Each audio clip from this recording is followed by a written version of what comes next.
बिस्मिल्लाहिर्रहमानिर्रहीम। तहकीक हमें बताती है कि जो बच्चे नॉर्मल वेजिनल डिलीवरी के बजाय सी सेक्शन यानी बड़े ऑपरेशन से पैदा होते हैं, उनमें चंद बीमारियां जैसे एलर्जीज, एस्थमा, फूड एलर्जीज, एक्सेमा, आंतों की कुछ प्रॉब्लम्स और दूसरी बीमारियां होने का रिस्क ज्यादा होता है। तहकीक ये भी बताती है कि नॉर्मल डिलीवरी के मुकाबले बड़े ऑपरेशन से पैदा होने वाले बच्चों को अस्पताल के जरासीम बड़ी जल्दी लग जाते हैं और वो बीमार पड़ जाते हैं। इसके अलावा ये भी पता लगा है कि जो बच्चे नॉर्मल डिलीवरी से पैदा होते हैं उनका माइक्रोबायोम माँ के वेजिनल माइक्रोबायोम से मिलता जुलता है, जबकि जो बच्चे ऑपरेशन से पैदा होते हैं उनका माइक्रोबायोम माँ की स्किन के माइक्रोबायोम जैसा होता है।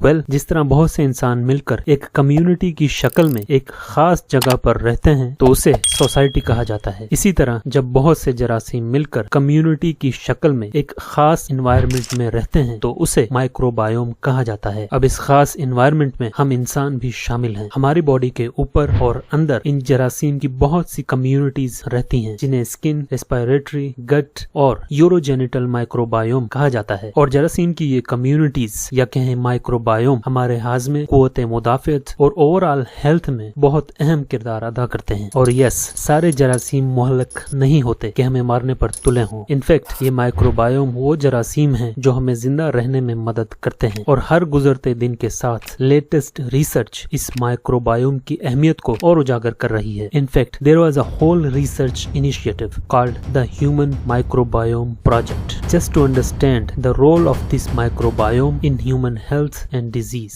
मैं उम्मीद करता हूँ कि आपको ये माइक्रोबायोम का कॉन्सेप्ट समझ आ गया होगा। Now back to the original topic. तो जैसा कि हम डिस्कस कर रहे थे कि नॉर्मल डिलीवरी से पैदा होने वाले बच्चे कम बीमार होते हैं, उन्हें अस्पताल के जरासीम कम लगते हैं और उनका माइक्रोबायोम माँ के वेजिनल माइक्रोबायोम से मिलता है। अब यहाँ सवाल पैदा होता है कि ऐसा क्यों है? नॉर्मल और ऑपरेशन से पैदा होने वाले बच्चों की सेहत में इतने वाज़े फर्क की वजह क्या है? जब बच्चा नॉर्मल डिलीवरी से पैदा होता है तो जिस वक्त वो बर्थ कैनाल से गुजर रहा होता है तब माँ के वेजिनल माइक्रोब्स यानी मदर की बर्थ कैनाल के माइक्रोबायोम के जो जरासीम हैं वो बच्चे की आंखों, कानों, नाक और मुंह में चले जाते हैं। और ऐसा कहा जाता है कि यही जरासीम जो मुंह में चले जाते हैं नीचे आंतों में जाकर बच्चे के गट माइक्रोबायोम को डेवलप करने में मदद करते हैं, जिससे बच्चे का कुव्वत मुदाफियत का निजाम बेहतर होता है और वो कम बीमार होता है। एग्जैक्टली वही चीज जो तहकीक हमें बताती है। जबकि दूसरी तरफ ऑपरेशन से पैदा होने वाले बच्चों में ऐसा कुछ नहीं होता, जिसकी वजह से उनका इम्यून सिस्टम इतना स्ट्रॉन्ग नहीं होता और वो निस्बतन ज्यादा बीमार होते हैं। जब मुहक्किकीन ने इन ऑब्जर्वेशंस पर गौर व फिक्र शुरू किया तो इस गौर व फिक्र ने एक कॉन्सेप्ट, एक आइडिया को जन्म दिया जिसे अब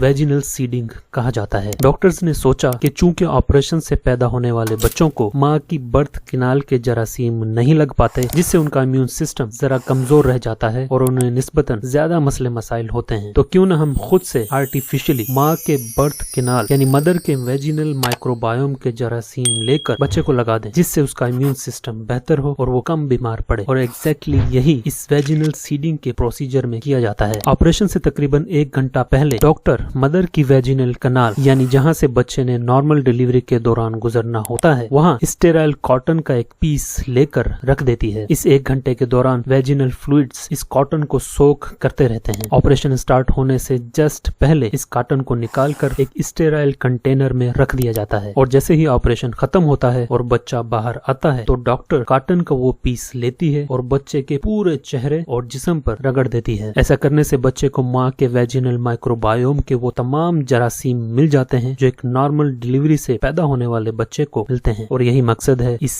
वेजिनल सीडिंग प्रोसीजर का। Benefits.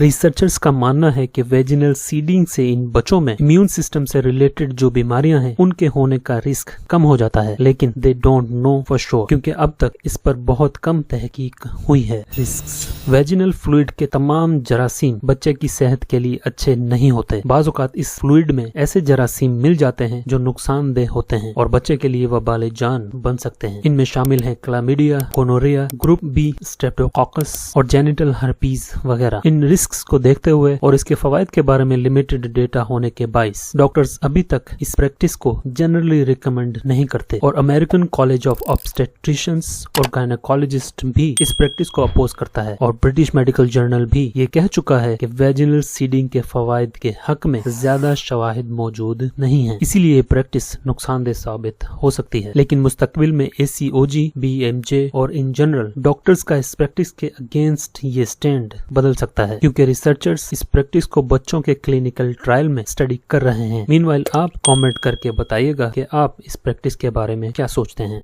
Hope you liked the video. Thank you for your time. Allah Hafiz.